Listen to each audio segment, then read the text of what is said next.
Matthew leaves an awful lot of important details out of this account. Could be because his gospel covers so much about Jesus and is just a summary. But I suspect it's because, like me, he just finds this part of the story too difficult to address.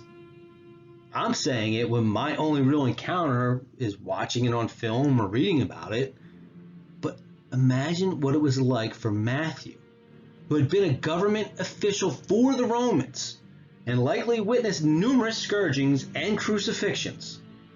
And for him, Jesus wasn't just his Lord and Savior, he was his personal friend. I can't fathom how painful it is for him to recount this.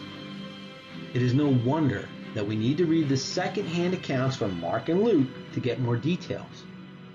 We get the most from John, who was the only disciple who actually witnessed the crucifixion. But he wrote several decades later, and the stuff he witnessed was literally out of this world. All that Matthew writes about Jesus not being able to carry his cross beam is, as they went out, they found a man of Cyrene, Simon by name, and they compelled this man to carry his cross, without any deep explanation as to why. It's there, but it was so fast you can easily miss it. Back in verse 26 he wrote, "Then he released for them Barabbas, and having scourged Jesus, delivered him to be crucified." Hope you didn't blink, because that was it. Christ's scourging is treated as a quick aside, but there wasn't anything quick about it. Scourging was horrible.